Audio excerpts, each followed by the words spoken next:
Hello everyone!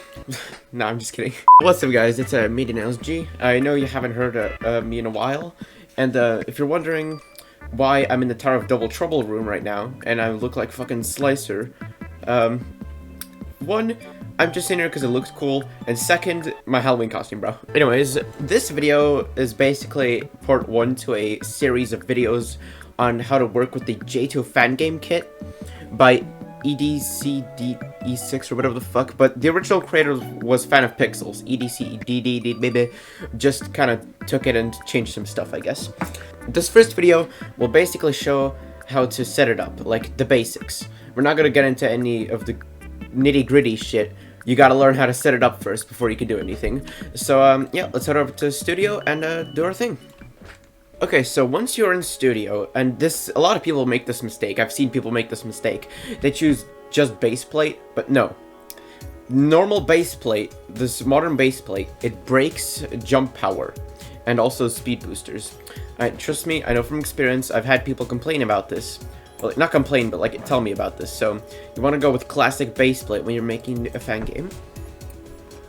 Okay, so... And also, this goes for towers as well. Like, it gives there's no fog or anything, it just looks normal. Alright, so, once you are in this base plate, you're gonna go to Toolbox, and I'm gonna leave a link in the description to the kit. You should just click Get on it, and then it should be in your inventory right here.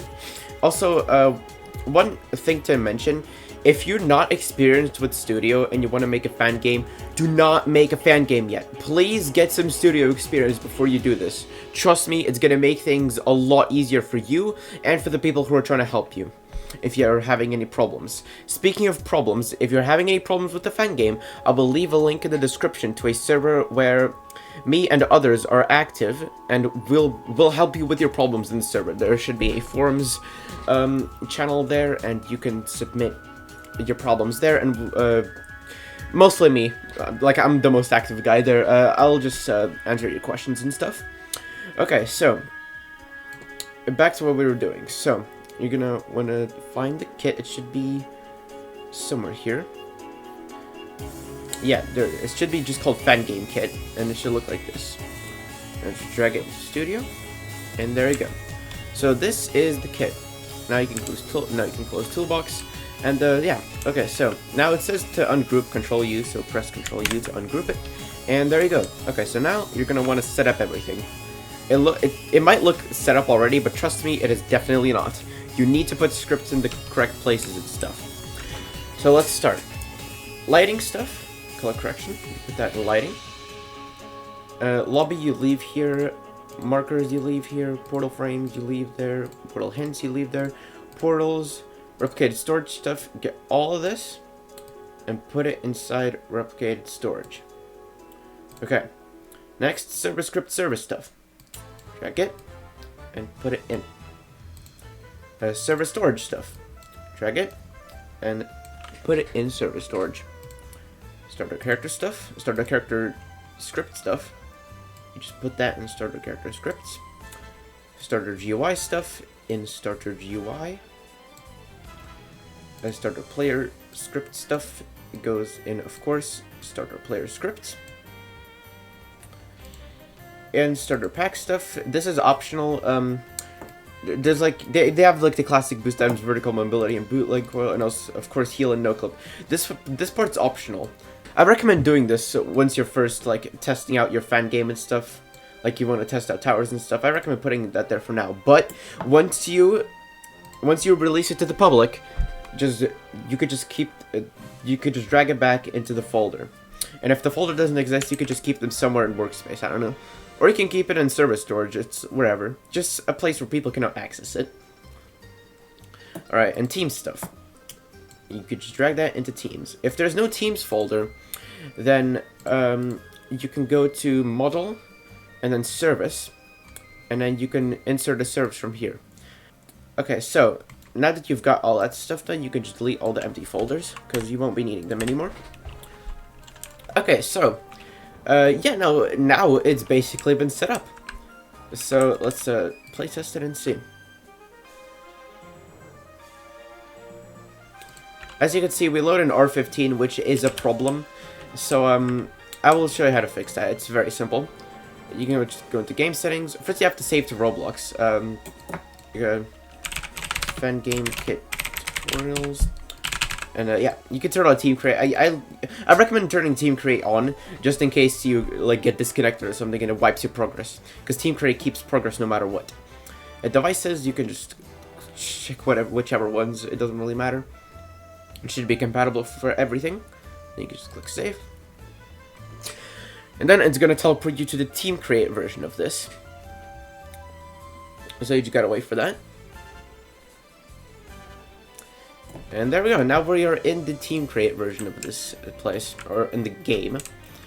Alright, so now we can go into game settings, and then go to avatar, and then just do R6, save, and yes. There we go. Now, if we playtest, we should be all set to go. Yep, there we go. We have R6, and if we go inside the tower, it's not going to load it in because the person who made this fan game kit, ADCSC, did a funny. I'll explain that later. Okay, so basically, let me show you how to like insert new towers if you're wondering.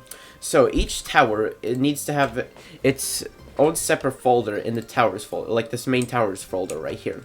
So you see this tower is called T1, and it has its folder, and inside the towers folder there's client-centered objects and obby, and there's badge ID and proper name.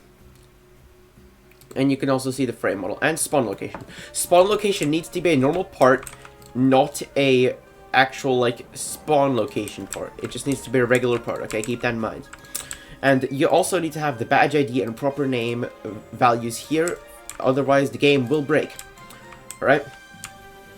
And also, if you don't want your towers to award badges, you could just set the badge ID to 0 and it will not do anything. Like, it will not attempt to award you a badge or anything, don't worry. Also, one tidbit I have, Sky Lobby teleporters do not work. These things do not work. The teleporter just does not work. But there will be a fix for that later on in the series, don't worry. And this is just how to set up the bare bones kit for now. Alright, so if you see here, there's in the towers folder, there's also a ever-present client objects folder. This is basically used for, like, lobby stuff. Don't use these in towers, as the sign says. So basically, the way the fan game kit works is if you're not inside a tower, all the tower's client objects will not be loaded in. Like, get me? Like, you need to enter the tower for the tower to be, like, fully loaded in. So kill bricks, moving platforms and shit, they just won't appear. Like, you need to enter the tower portal for it to work. Also, a note, you cannot, like, do not move around the portals or the markers. That will break the game, okay? You just don't move around stuff that you don't know, like, how to work with, basically. Just keep everything in their places as it is right now. Alright, so, to set up a tower, like, this is the tower portal and this is the tower portal frame. If you select a portal, you can see inside of it, there is a tower portal value. And you can see it's a string value. So you basically put in your tower's acronym there. So if I put T1, it's going to load in a T1 right here. That's the tower that is going to load it. So if I play here. Also, if you have this bug, just click this arrow on top of here. It's going to fix it. Alright, so now, if we go in there, yep, there we go. See, it works. And then, yeah, you have the boost items and stuff, vertical mobility. So if we fly up to the win pad, you can see it will show a win message. There we go. You can see that's beaten tower 1 and blah blah blah. Now I know you can see that it's yellow text. There will also be a fix for that. Remember, later on in the series, this is just the bare bones. This is just how to set it up. Later on, the next episode will be how to fix stuff, you know, like the colored win messages and webhooks, and also just other little things that need to be fixed. Alright, so, yeah, I think that concludes the first episode. I've been putting this off for so long. I know I didn't go over boost barriers, but those are pretty simple. You just put them inside the client objects folder of the tower you want them to be in. This item name value is meant to match the name of the tool right here. You see? This name right here. It's meant to match that. Okay, so, and also, this boost name value in the thing, in the boost item, This is used for the win message, as you saw earlier. It said boost use vertical mobility, and this is the text that it's gonna display. So if I change it to as does, it's gonna show boost used as does. All right. So yeah, that's pretty much it. I hope this was helpful for the people who want to start out with the kit. If you have any questions, refer to the server that I'm going to link in the description. And I'll see you guys in the next tutorial, I guess. I am going to have to upload this before I can start editing the next episode, because my PC storage is running low. Alright, well, see you guys in the next episode. Happy building out there.